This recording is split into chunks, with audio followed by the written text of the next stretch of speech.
7 years together, Eliana finally said yes to marrying me. The wedding hall was packed, people everywhere, laughing, celebrating, but I felt nothing. And then, right on cue, when we were about to exchange rings, Eliana's so-called godbrother kicked the doors open. Right in front of everyone, he grabbed the wedding ring and threw it in the trash. Then he smashed our 9-tier champagne tower to pieces and dropped to the floor, grabbing onto Eliana's leg and sobbing like crazy. "Sister, don't get married. You promised you'd never leave me." Eliana rushed over to comfort him, then looked up at me. "Jared, Gideon's having another breakdown. Let's call off the wedding. We'll do it later when he's better." She said it like it was nothing. Like this disaster, like all the others before, was just a minor bump in the road. I kept my voice steady. "Eliana, we're either getting married today or we're done. Your choice." Her face went ice cold. "Jared, you know what's wrong with it. How can you be so cruel just to back me into a corner?" I looked into her eyes, searching for any trace of the warmth that used to be there. Nothing, just coldness. 7 years, and we'd been through this scene 1,000 times. Eliana told me once that when they were kids, she accidentally hurt him and damaged his brain. Ever since, he's had these crazy episodes. Her guilt became a chain she wore willingly, and every single time she protected him. On my birthday, our 3rd year together, all our friends were over. Gideon burst in, pointed at me and yelled, "You piece of trash! You think you're good enough for my sister?" He smashed the cake in my face and trashed the whole place. When my friends tried to fight back,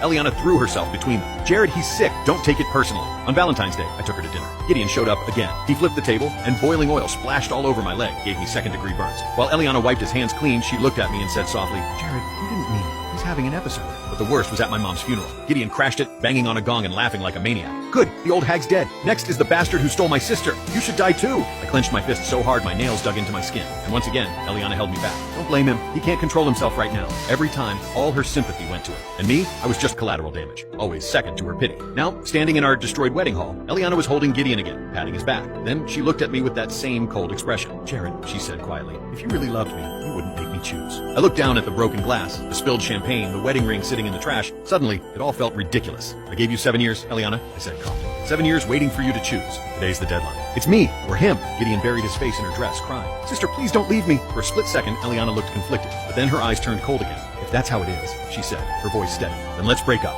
I wasn't surprised. It only confirmed what I already knew. I nodded once, turned to the shocked guests, and said quietly, "Wedding's canceled. Sorry, everyone." Gideon whispered something to Eliana, and she immediately led him away. She didn't even glance at me as they left. After everyone was gone, I went back to the bridal suite alone and started packing. Not long after, Gideon posted something on social media. The video showed club lights and loud music. He had a drink in one hand and his other arm around Eliana's waist, grinning at the camera. Her veil was crooked, her cheeks flushed from drinking, eyes glazed over.